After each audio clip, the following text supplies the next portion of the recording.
Hi అండి, welcome back to my channel సంపస్టార్ creations YouTube channel. మీరు చూస్తున్నారు సంపస్టార్ క్రియేషన్స్ యూట్యూబ్ ఛానల్. ఈరోజు అన్నయ్య పద్మభూషణ్ మెగాస్టార్ చిరంజీవి గారి బర్త్డే స్పెషల్ సందర్భంగా ఈరోజు 17వ తారీఖు నుంచి ఆగస్టు 22వ తారీఖు అంటే శనివారం వరకు అన్నయ్య జన్మదినోత్సవాలు పురస్కరించుకొని ఈటీవీ వారు ప్రత్యేకంగా మార్నింగ్ షో 9 గంటలకు ఉదయం ప్రతిరోజు ఒక చిత్రాన్ని, అన్నయ్య నటించిన చిత్రాన్ని ఈటీవీలో ప్రసారం చేస్తున్నారు. అందులో భాగంగానే మన మెగా ఫ్యాన్స్ అందరికీ ఒక పండగ వాతావరణం క్రియేట్ చేసినట్టు అవుతుంది. మన సూపర్ స్టార్ క్రియేషన్స్ యూట్యూబ్ ఛానల్కి మరియు మెగా ఫ్యాన్స్ అందరికీ ఇది ఒక పెద్ద పండుగ లాంటిదండి. ఎందుకంటే అన్నయ్య డాక్టర్ పద్మభూషణ్ మెగాస్టార్ చిరంజీవి గారు నటించినటువంటి చిత్రాలు ఆయన జన్మదినోత్సవాల్లో భాగంగా ఆ వీక్లోనే ప్రతిరోజు ప్రతి ఉదయం మార్నింగ్ షోతో అన్నయ్య పద్మభూషణ్ మెగాస్టార్ చిరంజీవి గారి చిత్రాలు ఈటీవీలో ప్రసారం అవడం అనేది ఒక అద్భుతమైనటువంటి ఘట్టంగా భావిస్తున్నాం. కాబట్టి ఈరోజు మొట్టమొదటిగా ఆయన నటించినటువంటి అద్భుతమైన చిత్రాల్లో ఒకటైనటువంటి రిక్షావాడు అనేటువంటి చిత్రం ఈరోజు ఉదయం 9 గంటలకు టెలికాస్ట్ చేశారు. దాని తర్వాత రేపు ఉదయం 18వ తారీఖు అనగా రేపు ఉదయం అడవి దొంగ చిత్రాన్ని టెలికాస్ట్ చేస్తున్నారు. వీక్షకులందరూ రేపు ఉదయం 9 గంటలకు రెడీగా టీవీల ముందర ఉండి ఈటీవీ ఆన్ చేసి అన్నయ్య మెగాస్టార్ చిరంజీవి గారు 9 గంటలకి మీకు కనిపిస్తారు. అదేవిధంగా పద్మభూషణ్ మెగాస్టార్ చిరంజీవి గారు నటించినటువంటి అద్భుతమైన చిత్రాల్లో మరొక చిత్రం మనకు ఖైదీ నెంబర్ 786 అనేది 19వ తారీఖు ఉదయం 9 గంటలకి షోకి వేస్తారు, ఈటీవీలో ప్రసారం జరుగుతుంది.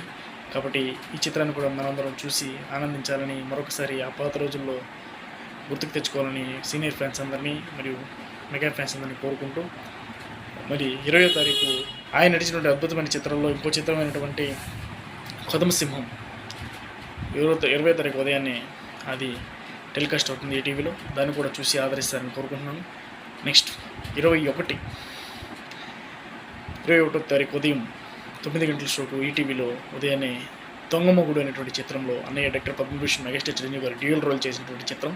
ఈ చిత్రంలో చూసి ఎంటర్టైన్మెంట్ అవ్వాలని కోరుకుంటూ, నెక్స్ట్ 22వ తారీఖు శనివారం అన్నయ్య డాక్టర్ పద్మభూషణ్ మెగాస్టార్ చిరంజీవి గారు నటించినటువంటి చిత్రాలన్నింటిలోకి ఆయన శివుడి పాత్ర వేయాలి అంటే ముందుగా గుర్తొచ్చేది అన్నయ్య డాక్టర్ పద్మభూషణ్ మెగాస్టార్ చిరంజీవి గారు మాత్రమే. ఆ పాత్రకి న్యాయం చేయగలిగే వ్యక్తి శివుడి పాత్రకి అన్నయ్య డాక్టర్ మెగాస్టార్ చిరంజీవి గారు మాత్రమే. శివుడు దేనికి ప్రసిద్ధి? నాట్యానికి. నాట్యం ఆడుతారు కాబట్టి శివుడు దానికి ప్రసిద్ధి. అటువంటి చిత్రంలో నటించినటువంటి శ్రీ మంజునాథ అనేటువంటి అద్భుతమైన డివోషనల్ చిత్రంలో అన్నయ్య డాక్టర్ పద్మభూషణ్ మెగాస్టార్ చిరంజీవి గారు నటించి మెప్పించి తెలుగు ప్రజల హృదయాల్లో సుస్థిర స్థానాన్ని డివోషనల్గా మెగాస్టార్ చిరంజీవి గారు శివుడు పాత్రే వేయాలి అంటే, శివుడుగా నటించాలంటే ఒక మెగాస్టార్ చిరంజీవి గారికి దక్కుతుందని తెలియజేసినటువంటి అద్భుతమైన చిత్రం 22వ తారీఖున ఆయన బర్త్డే సందర్భంగా అన్నయ్యకు ఒక బహుమతిగా ఈటీవీ వారు ఉదయం 9 గంటలకు మార్నింగ్ షోతో చేస్తున్నారు. ఈ చిత్రాన్ని కూడా చూసి ఎంజాయ్ చేయాలని మనస్ఫూర్తిగా కోరుకుంటున్నాను. అదేవిధంగా అన్నయ్యకు advanced many more happy returns of the day. అన్నయ్య లవ్ యూ అన్నయ్య. జై చిరంజీవి, జై హింద్.